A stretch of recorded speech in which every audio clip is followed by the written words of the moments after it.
All right, so today I'm going to be talking about 10 foods that I stopped eating and why. And these foods I used to eat at some point in my diet, but they didn't have a place. So I don't eat them either at all anymore. As you can see, with some of them, they're pretty bad. And then other ones, I just try to minimize as much as possible. They'll show up maybe once a month or so. So the first food that I stopped eating is beans. So I'll tell you why. So first of all, beans are very high in lectins, which they bind to carbohydrates and they cause leaky gut, which is gut disruption.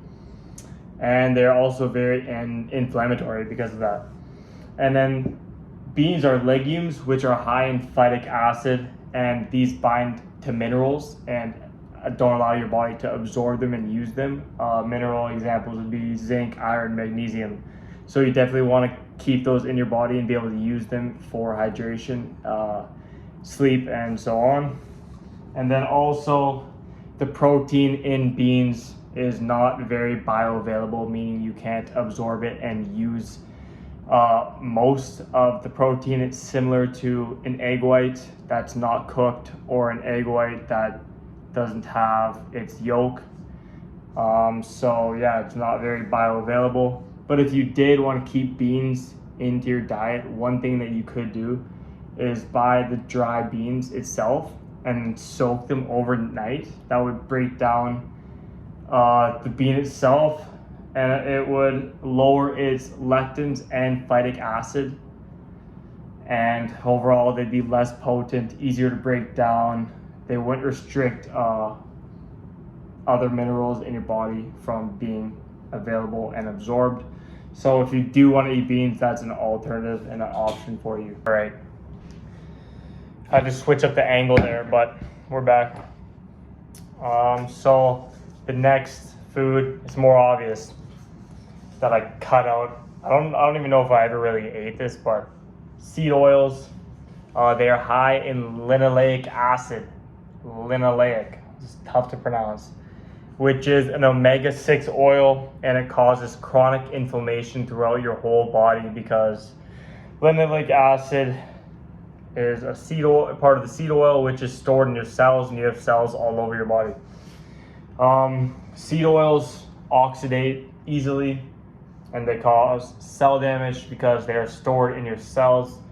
And because they are stored in your cells, that makes UV exposure very detrimental when you are abusing seed oils or eating them daily, because the seed oils are going to sit on your cells and they are going to oxidate from the heat from the sun, and that causes your skin to burn. So eating seed oils causes skin cancer at the end of the day. Third food that I stopped eating because it's the most useless food of all time is corn. I haven't eaten this for probably, 3 years. But it's a very tough and dense vegetable, I think it is. And once it passes through your digestive system and your digestive tract, it's still, the majority is still intact and you can't really process it. Your body has a tough time breaking it down. And the only thing that it's going to absorb is a little bit of starch, which is going to just turn into sugar and spike your insulin. So at the end of the day, corn is going to spike your insulin and clog your digestive tract and do nothing for you. So that's why I don't eat corn. The fourth food that I don't eat is wheat. Wheat has 0 micronutrients and 0 fiber, which, like I said, I think it was a couple videos ago, that means it's a refined carbohydrate and it's just going to spike your insulin. And why would I want to do that if it has 0 micronutrients? The goal of your diet should be to get as many micronutrients as possible, not to eat wheat. And then it's also sprayed with glyphosate in North America.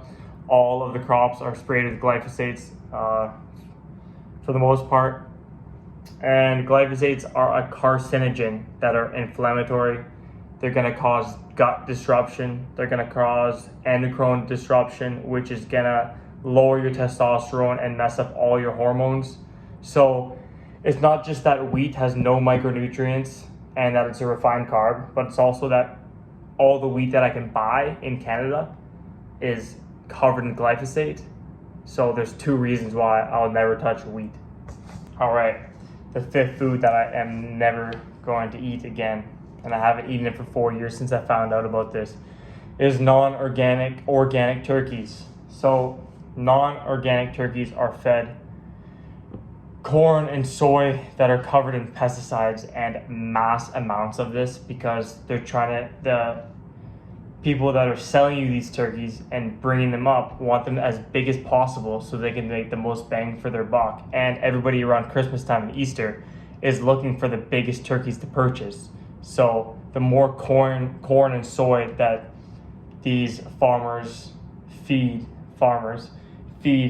their turkeys, then the more money that they make. So they don't care what quality of corn and soy that they're feeding them, they just want as much as possible. So they're gonna mass produce the corn and soy and then mass feed these turkeys. And all of the toxins that the turkey is going to store is in its fat. And then you are going to eat the fat. So you eat everything and absorb everything that the turkey once ate. And the difference between this and non-organic chickens are the diet. It's only corn and soy, and it's covered in pesticides, and they're fed a disgusting amount to just get them as fat as possible. Second, the size, they're much bigger than chickens, meaning they hold much more toxins. Third, their living environment, they're much more crammed, and they're larger, so they need more room. And then fourth, they have a longer lifetime, so they have a longer time to store more toxins in your fat, and then you're just going to be eating more toxins. So why the heck would you eat non-organic turkey? You could just eat pasture-raised chicken, ground beef. Turkey is pointless. All right, so the 6th food that I don't eat, but actually I eat it like once a month because this is my vice, but pasteurized fruit juice. Absolutely love fruit juice, but I wish you could get cold pressed juice for a reasonable price here in Canada, but you just can't. So I'll have this like once a month, but if it was a healthy option, I would muck it every day. So heat destroys most of the micronutrients in these fruit juices. Just like when you heat up raw milk and it turns into pasteurized milk, you're killing roughly 60% of the micronutrients that you used to have in the whole food. And then once you pasteurize it, it's basically sugar water, which is going to spike your insulin and just age you at that point, because the more your insulin is spiked and comes back to baseline, it takes a toll on your body. And then most of these fruit juices, they're pasteurized and then put into plastic right away, which is gonna just leak microplastics into your beverage that you're gonna drink at a later date. So that's another thing. It's gonna lower your testosterone, and microplastics are gonna be stored in your testicles. So that's not optimal. So that's why I don't drink pasteurized fruit juice every single day, and I limit myself because it's not good for you. This one ingredient food, it shouldn't even be called an ingredient. I hate more than seed oils. It is disgusting, and I used to muck it when I was 18 and 19 for like 2 years. Pea protein. It is so bad for your gut, and it's filled with phytoestrogens that is gonna make you puffy and turn you into a female. So don't touch pea protein. I got caught by, I don't even know, the propaganda, and I started mucking this like every day. But pea protein is notorious for its high levels of heavy metals, which are like lead and arsenic. And once those build up in your system, they can cause horrible side effects or symptoms like balding, memory loss, and stuff like that. So you don't want heavy metal buildup. So you don't want to eat pea protein. And it's a processed form of already low quality food.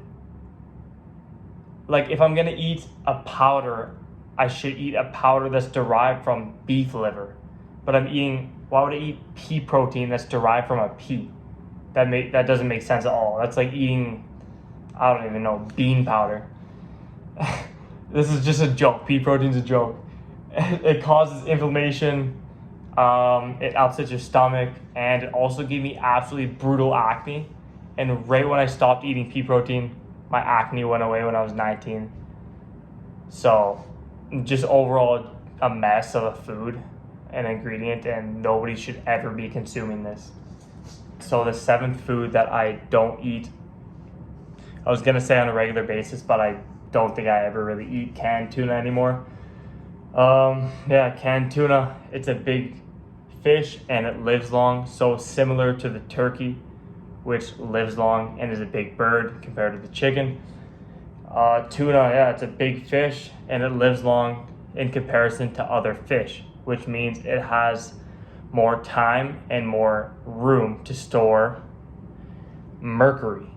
And mercury is something that if you eat too much tuna, then you're going to be absorbing mercury in yourself, and that is not optimal because it is a heavy metal. And so a negative that I felt when I used to eat canned tuna quite a bit, like when I would eat 2 cans in a day, it would be like 50, 60 grams of protein. My throat would start to hurt, and I presume that was from high mercury consumption all at once. So that's definitely not optimal, and that's kind of why I stopped eating canned tuna, because I already knew it had mercury in it. I just didn't really care in the past. That's one negative I felt. And also in the cans, there are BPAs that are going to harm your endocrine system, which is going to mess up all your hormones. So you shouldn't eat canned tuna for the reason of it being a big fish that lives long, and because of the BPAs of where this tuna is being stored. The next food that I don't eat is poor quality rice. I don't eat rice that much, but poor quality rice I definitely don't consume. I was gonna say non-organic rice, but that doesn't take into the fact that arsenic is in organic rice as well. So it's kind of a tough thing to avoid. But arsenic is in most rice around the world, and the area where it has the least contamination is rice from India, Pakistan, and Thailand, and in California, I believe, actually too. So you have to do kind of a little bit of research before you purchase your rice, but that is important because you don't want to be consuming arsenic every time you have a bowl of rice. And then also non-organic rice is sprayed with pesticides and herbicides, which, like I said before, they're going to mess up your gut, they're going to mess up your endocrine system, they're inflammatory, and they're just stress on your body when you can avoid them and go with the organic. And a little tip too, if you do have good quality rice, you still don't really want to meal prep it for the week all at once, because after 24 hours, mold or rice is susceptible to mold after being cooked. So you kind of just want to meal prep it for 1 to 2 days and then cook another batch after 24 hours, because you don't want your rice being susceptible to mold growth. Last food or ingredient that I don't eat are just all condiments. Some people think that's crazy, but I just started eating salt and animal fats for the last, I think, year and a half. Like I don't even do any seasoning. Like I used to do paprika, chili powder, garlic powder, but I switched that out for just high quality salt and animal fats, and it tastes way better.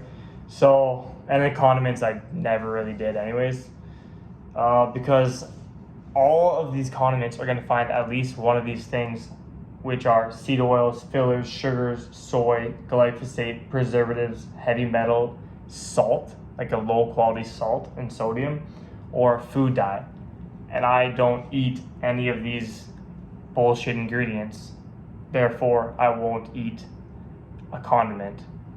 And if you can find condiments without any of these, go for it. But at the end of the day, it's just empty calories, and I'd rather get my calories from food that I'm chewing. So yeah, that's another reason why I don't eat condiments. All right, so that was me covering 10 foods that I used to eat and now I do not eat, or I try to stay away from for the most part. Obviously, having a perfect diet is nearly impossible. So sometimes if you're going over to somebody's place, you're gonna have a mishap. It's not gonna be perfect, but it's not the end of the world. So that's what I don't eat in my standard diet anymore. And most of those I used to eat and not think about at all. I didn't think they were bad. But those are 10 foods that I learned about, and hopefully you learned something from this video.